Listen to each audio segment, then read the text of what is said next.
I'm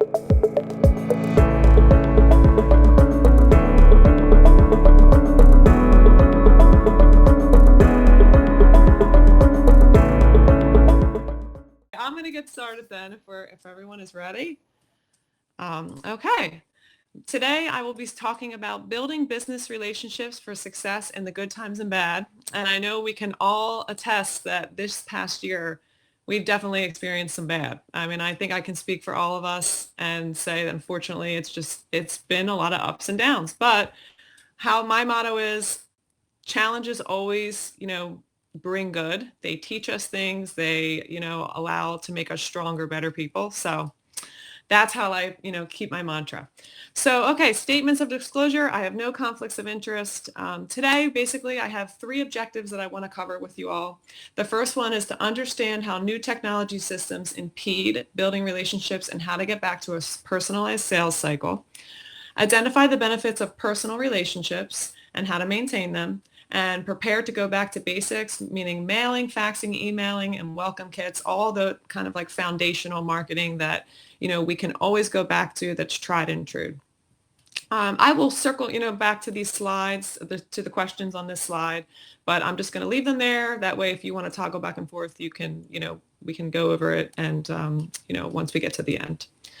All right, I'm going to introduce myself. My name is Lauren. For those of you that don't know me, I'm from Naples, Florida. I work for Clinical Compound Pharmacy. We have been in business since 2009.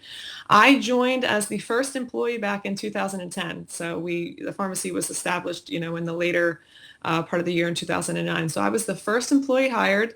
And I can tell you, after 10 years, it has been a wild ride, a lot of trials and tribulations, and a beautiful learning experience. It's actually put me in a place I never thought I would find myself in pharmacy compounding. Even when I took the job, my parents were like, "What are you doing?" And this has actually just been a career of a lifetime. I'm so grateful to have found this industry. It's a wonderful industry. Over the last 10 years, I have been a speaker, a teacher, a consultant. But one thing I like to always think of myself as a forever student, and that's why things like, this virtual conference is any time we have an opportunity to get together, whether it be in a large group like something like this or just one-on-one, you always have the opportunity to learn. And that is really what's made me be the best marketer and, representation of my pharmacy that I can be.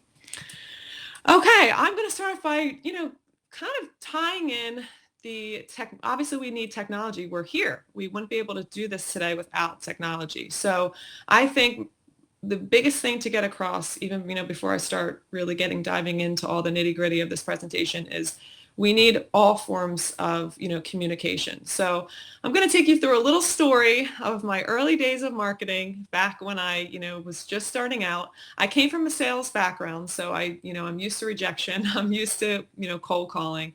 But I can't say it gets easy after 10 years. I still get butterflies walking into an office. I still have butterflies today doing this. So that's okay. That's just, a natural reaction. But back in the day, I was heading into a big medical office, visiting an internal medicine, physician, smaller office. So, it wasn't as intimidating as some of those really large medical, buildings. I had all my little stuff prepped and my bag, and I was ready to go, and I was walking up the stairs, and, I was feeling the nerves, but I was, I do a lot of, obviously self-talk, and I'm like, "You got this, Lauren, you can do this. You just have to go in, put a smile on your face, and just, go in there and ask to speak to the doctor." So, just as I open the door, I'm doing my final little mantra, self-talk. You got this. And I see another pharmaceutical rep right at the front. And it's like, could be a worse scenario. Like, of course, why would you want to go in and have another person in there trying to speak to the doctor? And of course, this representative must have, been a very established rep with that office. She was, going back and forth with the girl at the front. They were talking about their vacations. They were talking about lunch. They were talking about, they were girlfriends. They were friends. They were, they had an established relationship. And I almost thought, oh my gosh, this is not a good time to go in. I'm going to have to wait. Then I'm another rep. They don't know me. All the doubt went through my head at that moment. And I thought, you know what? No, I'm going to hold it out. I like people. Maybe I can find a way to get into the conversation or, I'm going to go for it. So I go in, I take a seat, they're talking up a storm, and I'm waiting patiently, smiling. And unfortunately, this, as other reps might tell you, other marketers might tell you that it can be tough out there. People can be intimidating and they get very territorial, even if you don't work in the same industry. So clearly this was a large pharmaceutical rep. We really probably were not, competing against one another technically, but this rep was very territorial, and she didn't like that there was someone else on her turf. She wasn't very welcoming. She didn't really want me to engage in the conversation. So I just waited patiently. And when she finally left, I popped up, and the girl at the front, facial expression completely changed. I became, I was a stranger danger, she didn't welcome me. So I, asked politely, if I could see the physician. I had some things that I think could help his patients, and she gave me a flat out no. And I walked out of the office with my little tail between my legs. But I had seen the relationship that previous rep had with this office. So I thought, you know what, it is possible. I still felt defeated. I, finished up my other calls for the day, and I drove back to the pharmacy, and I thought, I'm not going to give up on this one. They told me they did not use compounding. They were not interested. And I mean, they gave me all the no's. I went through all the questions and I got all the no's. So I thought, you know what? No, I'm going to try to get to him another way. And I went on his website, and he had an email, and I thought, what the heck? I'll write him an email. I'll say I stopped by. So I wrote him an email. I thought, this is like, it's not even worth it, but whatever, I did it. About 5 minutes later, I get a direct email back from the physician. Apparently he gets the emails in the office. So it was literally sent to me. He said, thank you so much for coming. Sorry he wasn't able to see me. Please, he'd like me to come in and have a lunch with him. So moral of the story, you never know. Every form of communication is something that you should consider using. And that was just an example of how, obviously we want to go for that personal interaction, but technology came to my side. And now that doctor, I've been working with him for the last 10 years, and it's, he's a regular writer of my pharmacy. So that's just a little story for you to kind of give you some motivation when you're out there, to know that, if you get a no, it just means you're closer to your next yes. I think that's something that we've always said, you'll hear very frequently in sales and marketing talk. But that is just a motivational story for you to know that you should not give up, and you just never know what can happen. You just got to give it your all. So kind of segues me into talking about technology. Now, when I say in the beginning of my objections, to impede, I want to go into a little bit more detail of that. Obviously, we need technology. We are in the digital age. We are doing this conference today because of technology. It's something that this world cannot function without at this point, even your pharmacy. So I want to let you know I'm pro-technology. I'm not coming on here to say we need to go back to the Stone Age. We need to go back to having paper files, though I do have some physicians' offices that do still use paper files. So, but I want to, according to, the source at the bottom, this was found in the Connected Commerce Council through Deloitte. 85% of small businesses report that the digital tools they use have helped their business. I mean, that's a very high percentage of positivity using technology in your business, seeing success. More than 40% report customer growth. So yes, we need it. We need technology, but we need to be smart about how we use it. And obviously right now during a pandemic, technology is our aid. I mean, it is really helping us through this tough time right now, but we just have to think about how we use it. So things to keep in mind. Another one of my mantras is everything in moderation. We can put this, into food, into exercise, into screen time, into everything. I mean, you just need to have a balance. So too much of a good thing isn't always a good thing necessarily. And I believe that so much when it comes to technology. So you always need to have the goal of using technology to enhance your business. There is no reason to jump on the bandwagon. And I'll explain a little bit more about what I mean by that. So is it a help or a hindrance? Obviously, we know it's a help, but it can be a hindrance. So things that you want to consider when technology could actually impede you. using multiple applications that essentially do the same thing. I will say that my pharmacy has been guilty of this. There has been a time where we have literally had like 3 applications that you can all fax on. So that means I'm paying for 3 applications that essentially do the same thing. So you have to be careful of that because a lot of these programs and applications and things that come out, they're multifunction. But we don't want to, be paying for something or get ourselves confused. You have faxes coming in from, all different sources. It can complicate things. So keep it simple. Sorry, did Lauren just cut out for everyone else, or was that just me for like 5 seconds? Oh, what happened? Did you lose me? I lost you for 5. Maybe just repeat the last 15 seconds just in case. Oh, okay. Okay. So I was talking about, can you hear me now? Am I good? Okay, let me go back if you lost me. All right. I was basically talking about how technology, is it a help or a hindrance?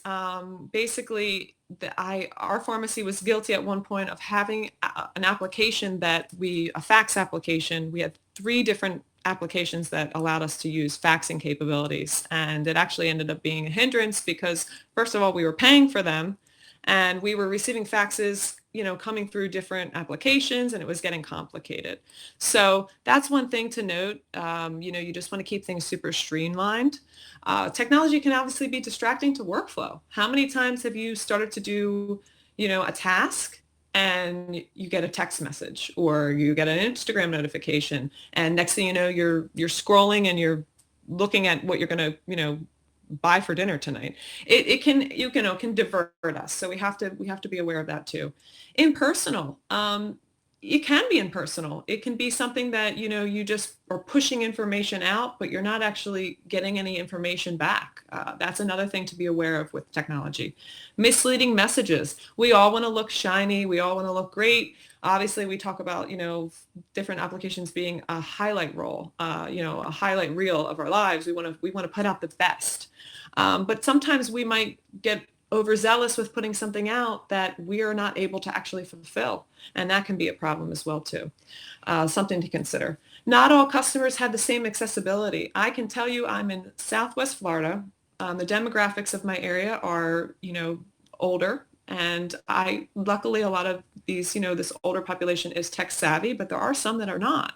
So if you're going to go completely digital in your business, there might be a group of your customers that aren't going to be able to, use that interface. So you have to be accessible to every type of patient, even though we think our world is moving, so much to technology. We have to be aware of that. Time consuming, like I mentioned before.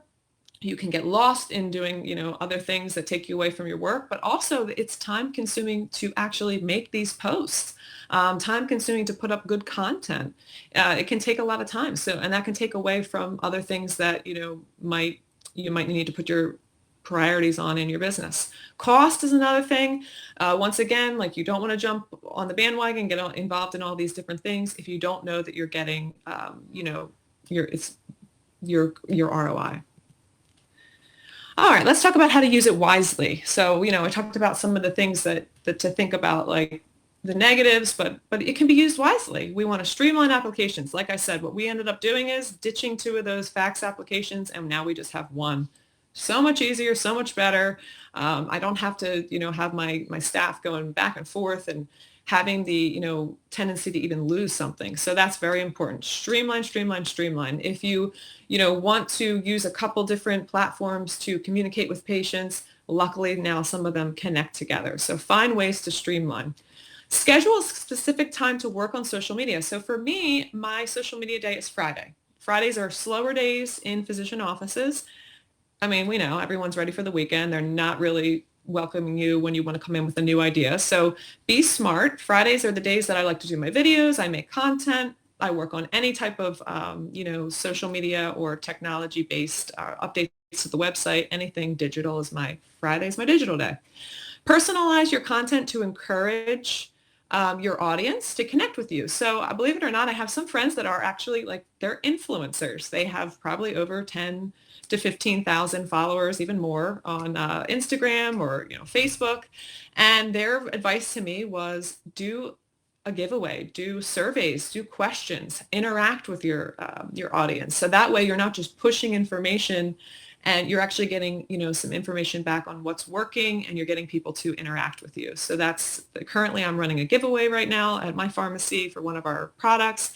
It's a great way to get people involved and get, followership, people to follow your page and interact with you. What I talked about before, be aware of methods of digital communications your customers prefer. So for example, another example, I'd like to give you all the mistakes I've made in the past so you won't make them. But I had an application that we used for patients to get on and they were able to refill. For some reason, it was just very low usage with this application. Patients preferred to use our website. They preferred to call, and we had very low usership on this application. So we ended up, doing away with it, and it was a good decision because we were paying for that. So, get feedback, find out what's working. Look at usage reports, determine what you're going to do that's going to give you the best ROI.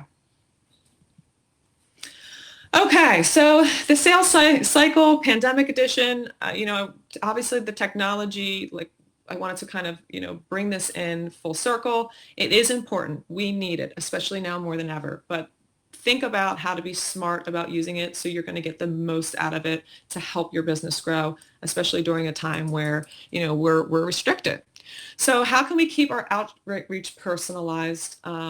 Even though we rely on technology more than ever. So that's going to be my next segue into, kind of combining the two. Going back to my story with the physician, went in personally, ended up getting him through an email. So, we have to combine the two. So a personal connection will make the most lasting impression. Obviously, we know that. Make it a goal to have as much face-to-face, in-person marketing as possible. You're like, Lauren, how can I do that? We're locked down. We're living a life where it's incredibly different. This last year has been so eye-opening. Things that we didn't even think about, now we have to think about. I have a box of masks in my car now when I go out. I never had to think, oh my gosh, I need to grab my mask, or I have hand sanitizer in every little area of my bag, my console. These things they're part of our daily life now, but we have to make sure that we stay personal because it is very, very imperative to have those connections. So, I will give you kind of an idea. We'll move forward as I move forward of different ways that we can still keep it super personal. Get creative, really get creative, and don't be afraid to ask. That's one thing that I think we need to consider. It's really important with communication, asking questions, knowing what do you feel comfortable with? What can and I can't do? And I'll tie more into that moving forward. So let's talk about examples of pandemic-friendly personalized marketing because, hey, we don't know how long this is, going to be going on. So we have to adjust. We have to adapt. We can still do what we want to do. We can still, follow through with the goal, but we need to adapt. So this is actually things that I have done or colleagues of mine that I've done. So I can tell you that there was success. First one, outdoor lunches. As representatives and marketers, I'm sure you've done some sort of luncheon with, a physician office or a meeting with, a health center. Obviously, that's very common. But, with everything going on right now, I know there, at least in the beginning, you were not allowed to do that. You weren't even allowed in some offices. I am still actually not allowed in some offices. It just depends on the office. But I have had success actually now back after it's been a year going into doing lunches. So you can always ask to do outdoor. A lot of these health centers have picnic tables. You can even bring some tables to set up and have people come out. Even if you don't get the full office out, even if you set up a table outside, they might be able to come out, pick up a lunch, and at least you get to have some sort of like social interaction with them. For example, I have actually my brother, he works in the same industry as myself. He did a ice cream social and he brought an ice cream truck to a health center and invited everyone to come out and grab an ice cream. And I can't tell you, it just boosted the morale of all the workers, the physicians, the staff. They were so happy. It gave them a break. They had a chance to feel some normalcy again. And who doesn't love ice cream? I mean, come on. So that was a great idea, a good example. Obviously, we have access to food trucks now. That's a very popular thing that you could do. And it's just something different. It allows people to get out of the office, be outside. For anyone in the, cooler, obviously I'm in Florida, so of course I can do this all year round. But if you are in an area where you have colder temperatures, this would be something you could probably, consider doing in the spring and summer months. Meetings with limited people, that's another option. I had gone a couple times to meet with just the office manager or just the physician, even going through like the back entrance or somewhere where they, you're not in the, where they didn't, if that's the protocol they have at their office, where you're not going to be, getting exposed. So there's options as that. Virtual lunches. I did a virtual lunch last week. I picked up the food, took it to the doctor's office, and then I jumped on Zoom with my pharmacist, and we had a virtual lunch with the physician. So that's another option. Hey, we're doing a virtual conference. Why not do a virtual lunch? Everyone is so used to this now, and it's a great opportunity where you can still connect personally. Another thing is if you are, experiencing like a much more lockdown situation, curbside pickup, that would be more for the patient. Obviously, being able to have that still human to human, contact, even if it's through a car window, you're actually able to see somebody and smile with your eyes. You can still smile with your eyes. Okay, so I'm going to now we're going to get ready of like the sales cycle, building the relationships, maintaining the relationships, how to go out and do sales. But because we're in this new way of life, pandemic life, I wanted to talk about the pandemic first so we can keep these things in mind as we move, through these next slides to talk about, the sales cycle, et cetera. So the first thing is the sales cycle, discover methods to effectively reach physicians. So basically, I'm going to start with talking about physicians first. I always focus on the triad, which we all know, being in this industry, obviously the patient, the physician, the patient, and the pharmacist. But we're going to start with the physician because we need them to send the prescriptions, obviously, to, get business. At least in my pharmacy. I know everyone has different types of models. I am a compounding only pharmacy, so I do not have any commercial or retail products. So for me, this is very crucial. I need these physicians. I need them. Very much so. So the first thing is the easiest thing for you to do. Now, this is going to be if you're really starting from zero, but at the same time, these foundational techniques are something that you're going to be able to jump back to. When I find myself getting, too far into something or just kind of too far out, I always go back to these foundational needs. That's why they're crucial. No matter how advanced your business is, no matter if you basically have robots running your store, these foundational things are going to keep you stable. This last year personally was very, like I said, for everyone, I think I can assume this rocked our world. This put a lot of challenges on our business. We definitely went through some things. So I'm at the time right now where I am literally going back to this and thank gosh that I have these things in place. So, okay, we want to organize our physicians into specialties. That's very important. So you're going to identify the physicians in your area. How are you going to do that? Well, you got your online searches, you have any hospitals or big, large, health networks in your area. They're going to have access to all their physicians. So that's a great place to go. Organize them into specialties: internal medicine, urology, dermatology, you get it, pediatrics. You want to keep everything very, very streamlined and easy to understand because that's going to help you, market more efficiently. Make a plan. Know who you are targeting and what you will promote and be prepared. So for example, let's go back to when I went to visit the internal medicine physician. I didn't go in with a dermatology sheet. He might write a couple topical creams for skincare, for skin, but I went in with a very tailored, information for that specific area of medicine. I know there's going to be cross-selling. I know that in different areas of medicine, physicians might use, some of the same things, but the easier that you can make it for them is the better. And, I'll obviously talk more about that when we move forward. Oopsies. Oh gosh, look what I'm doing here. Okay, discover methods to effectively reach physicians. And some of the things which I talked about, when I was referring to the pandemic, kind of addition, but face-to-face sales calls, luncheons. Obviously, we're doing these things different now because we're in a different way of life. Social media, email. Hey, I got the physician through the email. Social media is another great one. obviously a lot of physicians have Instagram and Facebook. Why don't you friend them? I've done that even with my pharmacies page on Instagram. I have friended a lot of these physicians and now I have them following me. It's a follow for a follow. So it's awesome. And then I might be able to expose information to them, not in a, overwhelming, aggressive way, but just if they're seeing this content, that's almost just as valuable as me going into that office, so you want to hit them with all different things.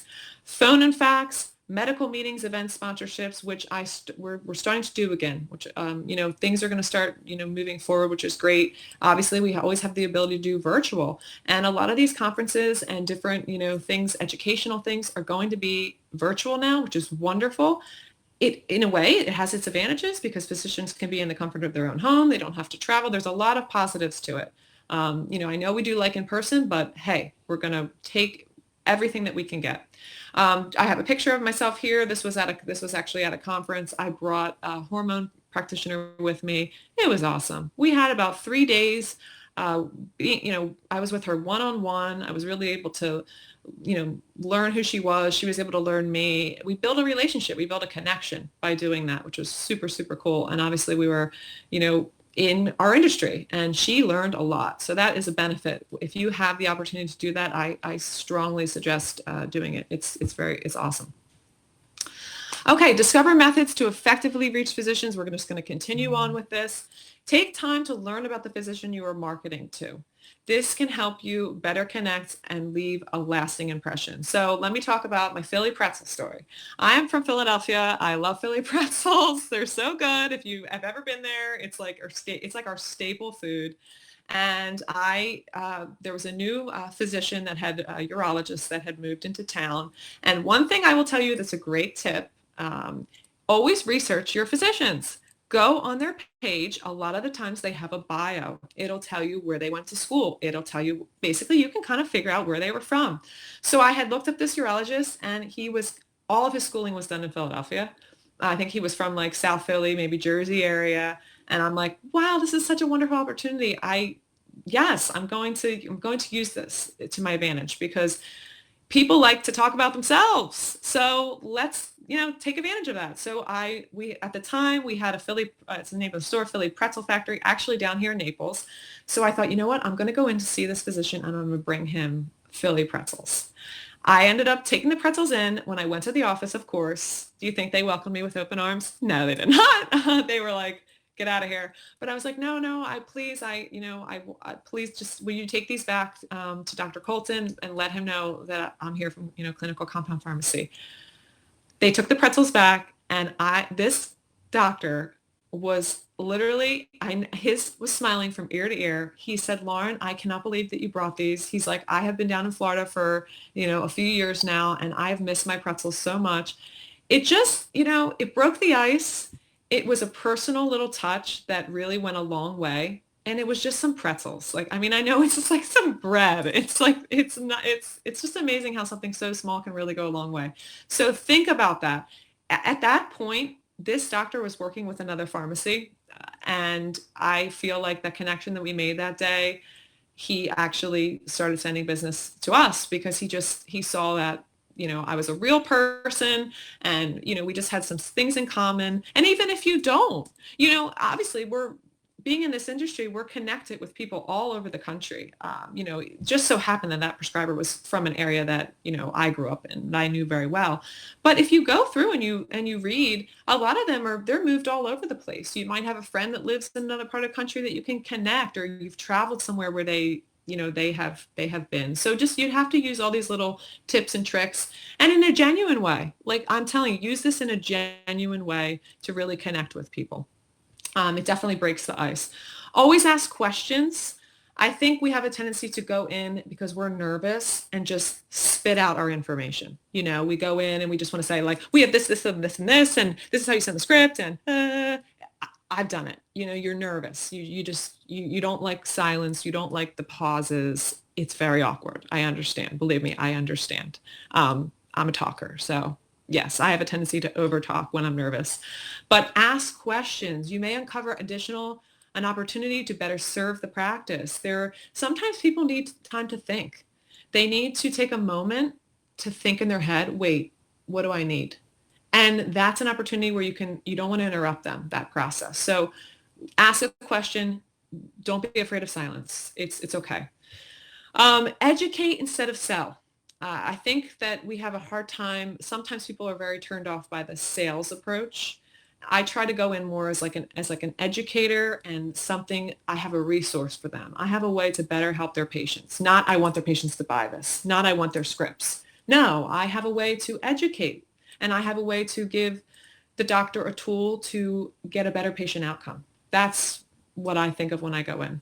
Listen, listen, listen, listen. Listening is so important. I always go to, Dale Carnegie has a big thing about listening. It's very important to listen. I was just at a lunch last week with a physician, and I asked him a few questions, and, he really had opened up and was able to talk, and my pharmacist and I were just active listeners, and it was wonderful. We got a lot out of that lunch, a lot of good personal connections because we listened. We really didn't talk that much, and that was cool. So that's something to consider. Okay, now we're going to talk about the patients. Obviously, those are going to be your tools to get out and get those physicians in the door.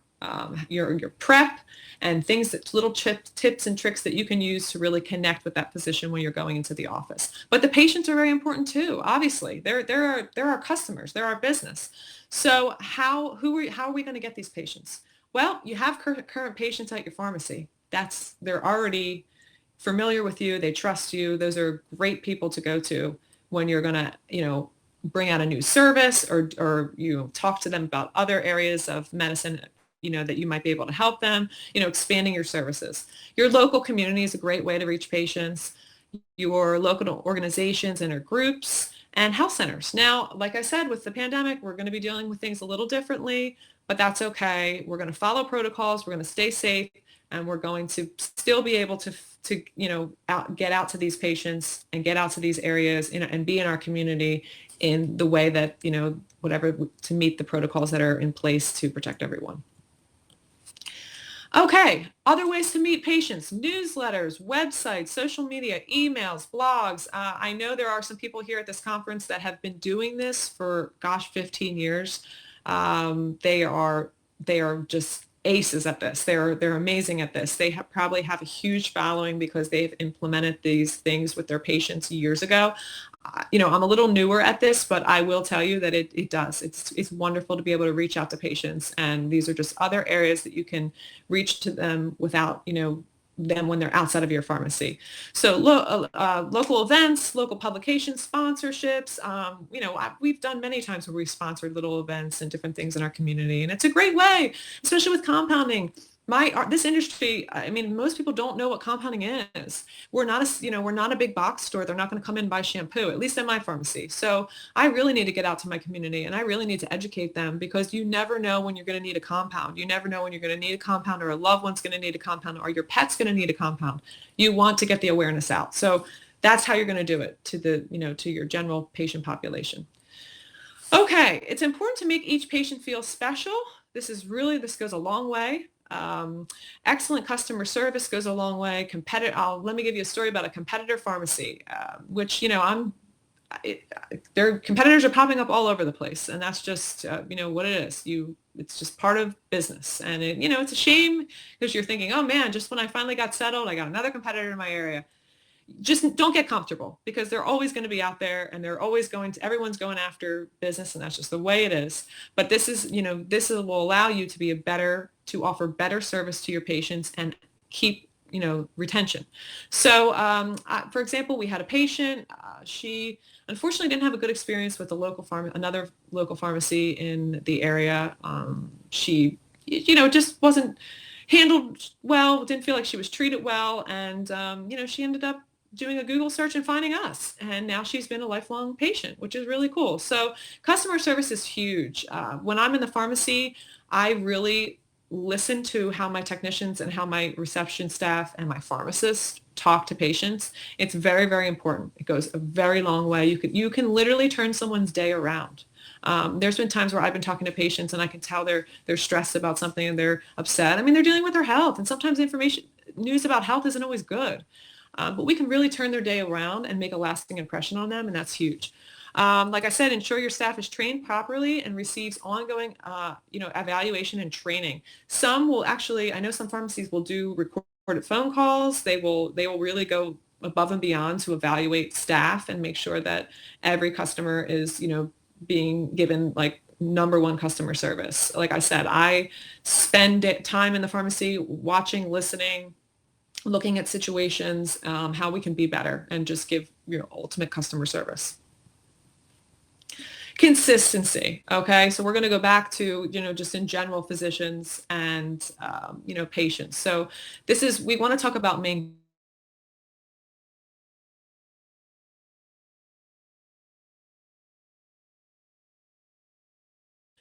10 or 15 physicians. Wonderful. But what if they only send one prescription? We want them to be constantly sending. We want them to really look at you as a resource and feel comfortable with you and just know, like I have a good amount of physicians that they just know, I'm going to send the clinical compound. They're going to take care of it. So how do we maintain these relationships? And this is huge. This is huge because now we are in a very time of uncertainty. So when it's a time of uncertainty, people get scared. They need a safe place. They need a trustful place. They need to feel like they're going to be taken care of. So keep that in mind during, time of pandemic.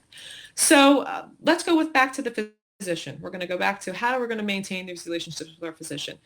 Don't be afraid to ask your physician what type of follow-up they prefer. That's very crucial. I was just at a lunch the other day and I said, Dr. So-and-so, I need to get this pricing information to you. How would you like me to do it? He said, I'd like you to go to my MA and I'd like you to meet with her. Great. I ask another one, you can email me. Some doctors will say, here's my number, text me. You never know, but you need to ask. You can't just assume that you'll get another meeting with them. You can't just assume that you'll leave it at the front with the girl at the front. A lot of these offices, some of them are large. Some of them have, 20 employees. You asking questions is huge. Find out how they want to be, communicated with. That's big. Once you establish a relationship, you'll get a feel for how much, each office requires. And that's important. You have some, like perhaps you have, let's talk about like a hormone prescriber. They might need a lot more help. I've had a couple practitioners that have just started into doing like functional medicine, bioidentical hormones, and they need a lot of hand holding. They need a lot of time with my pharmacist. They need, they need constant communication. Then you have other offices. They really don't want to be bothered. Once a month, hey, I need forms. Cool. They're active. They have a very busy office. They need forms. They need map pads. They need brochures. Great. Hey, doc, I have this. Just want to let you know. Awesome. Cool. You have to weigh it out. You have to ask. You have to prioritize based on the information that you get back. More is not always more. Going to 20 offices a day doesn't mean you're going to get 20 prescribers. Spending a quality time with 2 or 3 offices you might triple the amount of prescriptions you would get going to 20 offices. So it's quality over quantity. Just always keep that in mind. Focus on, receptive and active physicians as well. If you go into an office and you've tried every way to communicate with this office and they're telling you no, or maybe they're using another pharmacy, or, I'm not saying give up because I don't give up, but I'm saying take your energy and put it on someone that wants to use you. They're like, hey, I want to use you. I want to know more about your services. Someone that's receptive. Use your time and energy wisely.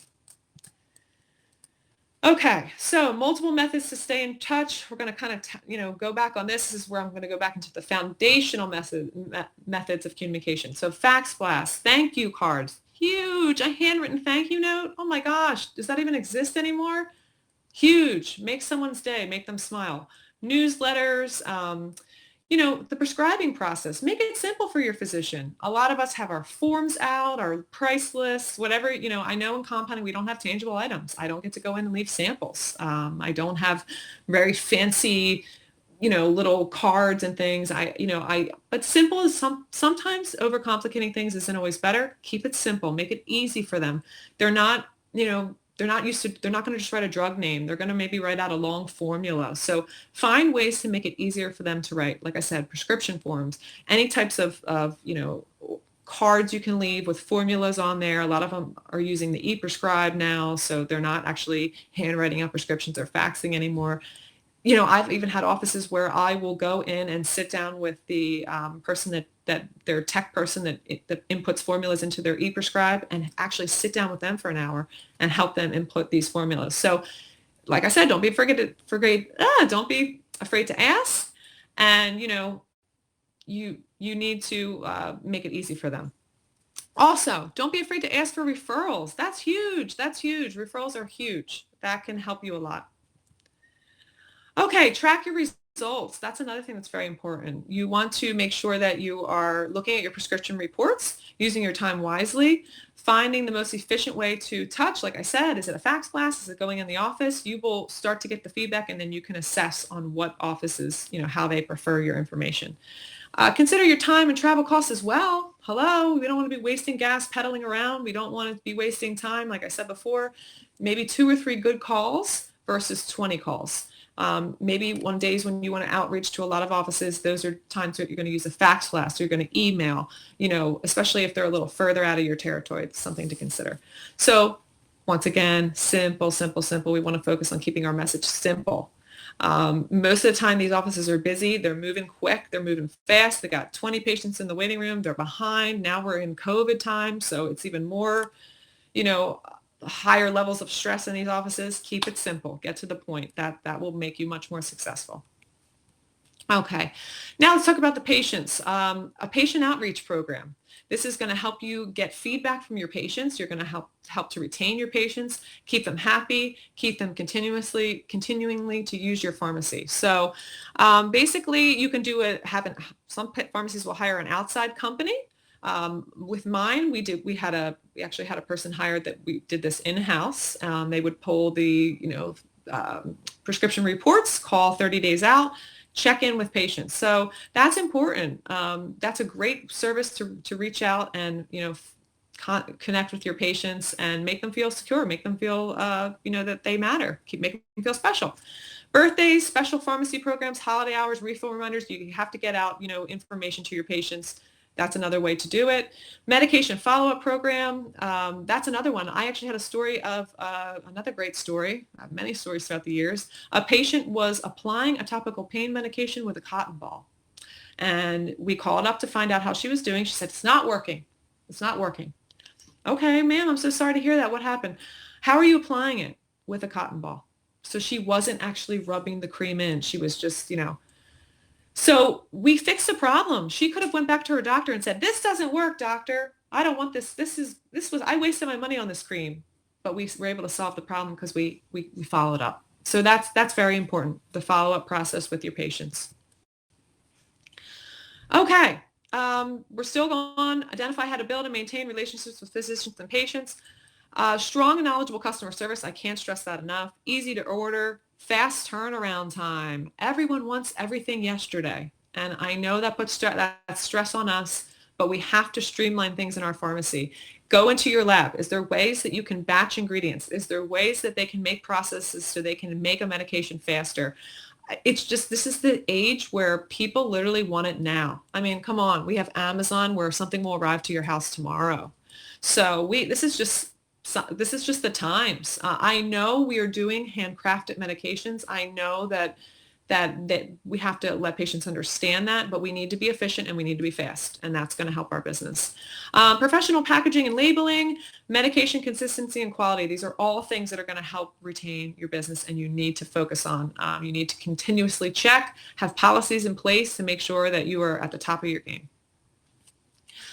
Patients can be a marketing tool to obtain and strengthen business. That's something to consider. Patients are your best advocates. They have a good experience. They're going to tell their friends. I mean, when you go eat at a great restaurant, you tell everyone the food was great. You post a picture on Instagram. I mean, use that to your advantage. Positive patient outcomes are essential to your pharmacy's growth and success. 100%. We want people happy. Now, are we going to make everyone happy? No, not all the time, but we're going to sure as heck try. So that just needs to be always in our heads.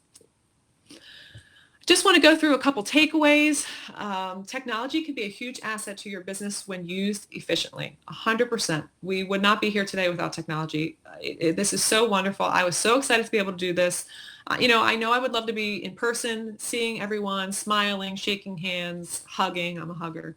But this is still a wonderful way to feel connected. So we need technology. We really need it. And I will say, like, even in my personal experience, I have friends all over the country that I have met through social media that I've never met in real life. I actually have a friend right now who lives in Canada. She's like a pen pal. It's like a pen pal. We met through an exercise group that we were in, and now we literally talk every single day.